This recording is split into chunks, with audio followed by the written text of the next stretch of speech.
National conference के उपाध्यक्ष उमर अब्दुल्ला फिर से जम्मू कश्मीर के मुख्यमंत्री बन गए हैं और इसके साथ ही वो केंद्र शासित जम्मू कश्मीर के पहले मुख्यमंत्री भी बन गए हैं जिन्हें कांग्रेस का समर्थन हासिल है। लेकिन इसी अब्दुल्ला परिवार के साथ इतिहास में मुख्यमंत्री पद के लिए इतना बड़ा धोखा हुआ था कि शायद उसकी टीस अब भी फारूक अब्दुल्ला और उमर अब्दुल्ला के मन में है।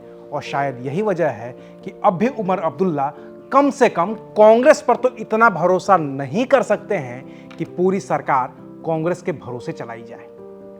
तो आखिर क्या किया था कांग्रेस ने अब्दुल्ला परिवार के साथ? क्या था इंदिरा गांधी का वो प्लान जिसने उमर अब्दुल्ला के पिता फारूक अब्दुल्ला की कुर्सी छीन ली थी? और आखिर क्यों इतने बड़े धोखे के बाद भी अब्दुल्ला परिवार को जब भी मौका मिला कांग्रेस से ही हाथ मिलाया? सब बताएंगे विस्तार से। नमस्कार, मैं हूं अविनाश और आप देख रहे हैं एबीपी लाइव। तारीख थी 2 जुलाई 1984। सुबह के करीब 6:30 बज रहे थे। जम्मू कश्मीर के मुख्यमंत्री फारूक अब्दुल्ला ने अभी 2 घूंट चाय पी ही थी कि उनका फोन बजा। फोन के दूसरी तरफ थे जम्मू कश्मीर के राज्यपाल जगमोहन। वो फारूक से तुरंत मिलना चाहते थे। उस दिन फारूक अब्दुल्ला के दूसरे भी कार्यक्रम थे, लेकिन बुलावा राजभवन से था तो उन्हें जाना ही पड़ा। करीब 7:15 बजे दोनों की मुलाकात हुई और इस मुलाकात में राज्यपाल जगमोहन ने एक लेटर की फोटोकॉपी दिखाई और फारूक अब्दुल्ला से लिखित में इस्तीफा मांग लिया। उस पत्र में लिखा था कि फारूक अब्दुल्ला की सरकार को समर्थन दे रहे 13 विधायकों ने सरकार से समर्थन वापस ले लिया है और वो सभी विधान परिषद के सदस्य गुल मोहम्मद शाह को अपना समर्थन दे रहे हैं। पत्र देखकर फारूक को उतना झटका नहीं लगा जितना बड़ा झटका गुल मोहम्मद शाह के नाम को देखकर लगा, क्योंकि गुल मोहम्मद शाह फारूक अब्दुल्ला की बहन के पति थे।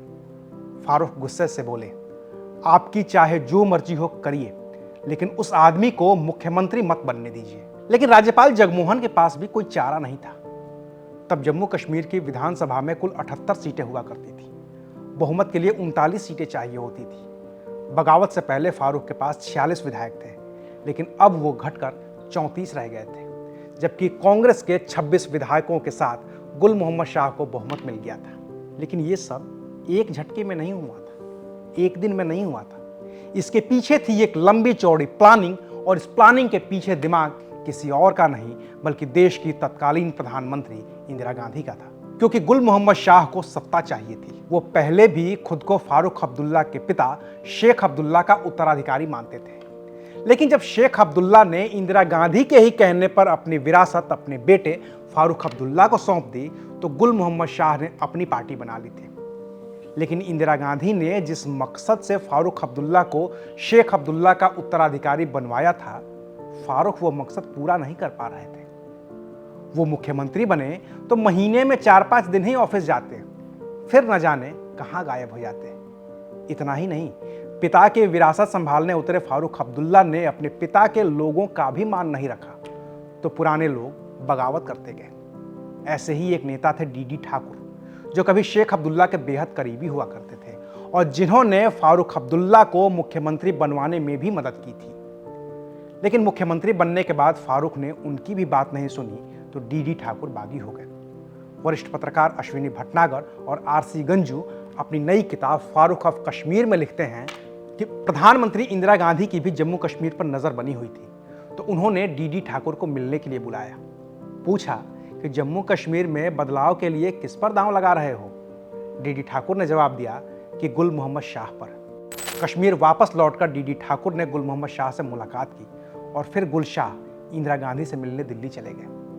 उस मुलाकात में इंदिरा गांधी ने कहा कि हम तुम्हारी मदद करेंगे और ज़रूरी पैसे का भी इंतजाम करेंगे। इंदिरा से मदद का आश्वासन मिला तो गुल शाह ने कहा कि अगर आप ऐसा करती हैं तो मैं आपको भरोसा दिलाता हूं कि मैं नेशनल कॉन्फ्रेंस को कश्मीर की धूल मिट्टी में मिला दूंगा।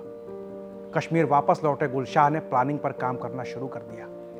3 बार कोशिश की कि वो फारूक अब्दुल्ला को कुर्सी से हटा दें, लेकिन हर बार वो किसी न किसी वजह से फेल हो जा रहे थे, क्योंकि उनके पास ज़रूरी विधायक जुट नहीं पा रहे थे। वहीं कांग्रेस ने फारूक अब्दुल्ला के खिलाफ माहौल बनाना शुरू कर दिया। खुद इंदिरा गांधी ने फारूक अब्दुल्ला की मुखालफत की। प्रदेश कांग्रेस ने फारूक अब्दुल्ला पर पाकिस्तान के जम्मू कश्मीर लिबरेशन फ्रंट यानी कि JKLF के साथ संबंध होने के आरोप लगा दिए। फिर इंदिरा गांधी ने फारूक को मिलने के लिए दिल्ली बुला लिया।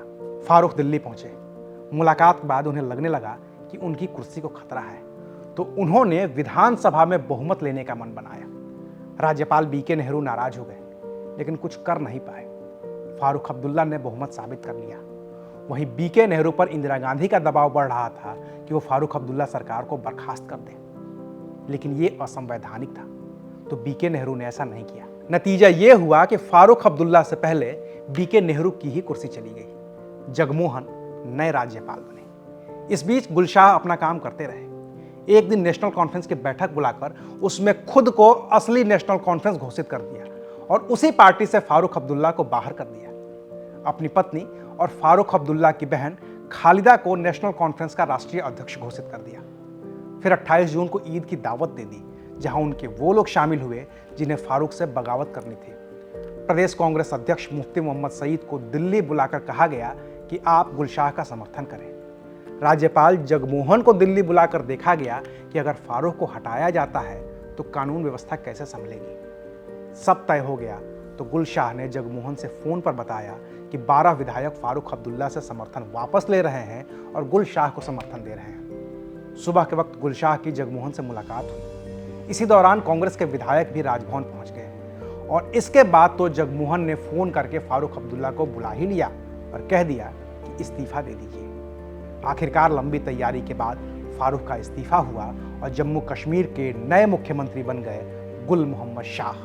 हालांकि गुल मोहम्मद शाह के साथ भी वही हुआ जो उन्होंने फारूक अब्दुल्ला के साथ किया था। बस फर्क इतना था कि गुल मोहम्मद शाह का साथ इंदिरा गांधी ने दिया था और फारूक अब्दुल्ला का साथ राजीव गांधी ने।